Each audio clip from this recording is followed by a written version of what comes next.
Good day to you lovely people, it's David Anthony the Creepy Bard, and recently I discovered that there is such a thing as a Latin drinking song. Now I'm not talking about drinking songs from ancient Rome, although I'm sure those exist as well. No, I'm talking about Latin drinking songs from the Middle Ages, which I found a little bit odd when I first discovered it. After all, Latin is the language of the church, so most Latin songs that you learn from the Middle Ages are church songs.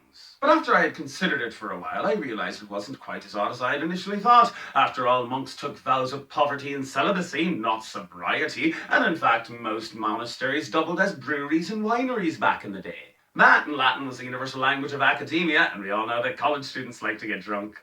And eventually I realised that these songs were sort of meant as a joke, in an intellectual, posh sort of way, taking the language of the church and academia and using it to write songs that were silly and irreverent. And so, in the tradition of being silly and irreverent in an intellectual, posh sort of way, I have written English lyrics to a Latin drinking song from the Middle Ages. The song in question is Carmina, Burana number 200, written in the 12th century, more or less, and I will be singing the chorus in Latin, which roughly translates to, "This wine is your wine, this wine is my wine, it is a fine wine, so let's all drink wine," something like that. And so now, lords and ladies, a little bit of cultural irreverence. Bacchus Bene Venies, gratos adoptatos, percem noster animos, fit letificatus, istud vinum bonum vinum, vinum generosum, redit vinum conianum prom animosum. And now for some English verses I wrote, because I had too much time on my hands.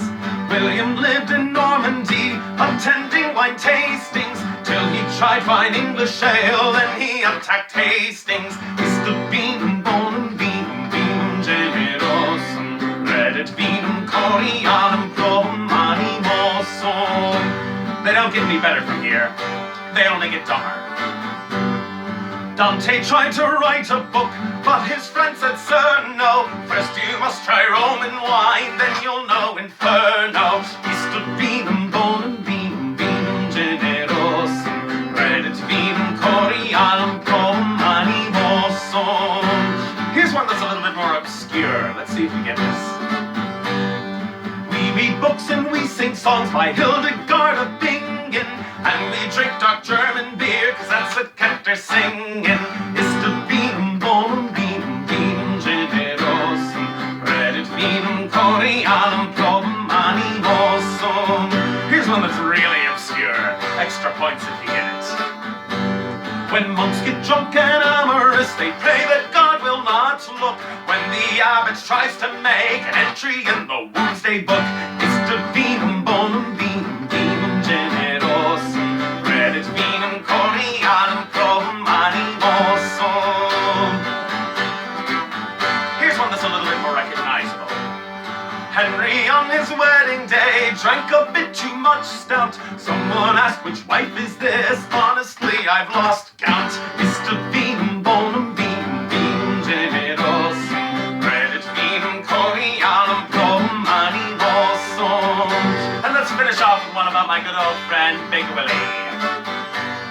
Shakespeare wrote his histories of John and Dick's and Harry's, till he mixed hashish with porter, now he's seeing fairies. Istud vinum bonum vinum, vinum generosum, redit vinum conianum prom animosum.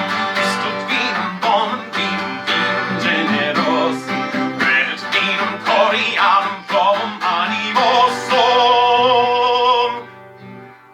Well, I do hope you enjoyed that, and if you did, feel free to like and subscribe, and look us up on the Facebook and on the website, where you can purchase the album, and I do hope to see you again soon.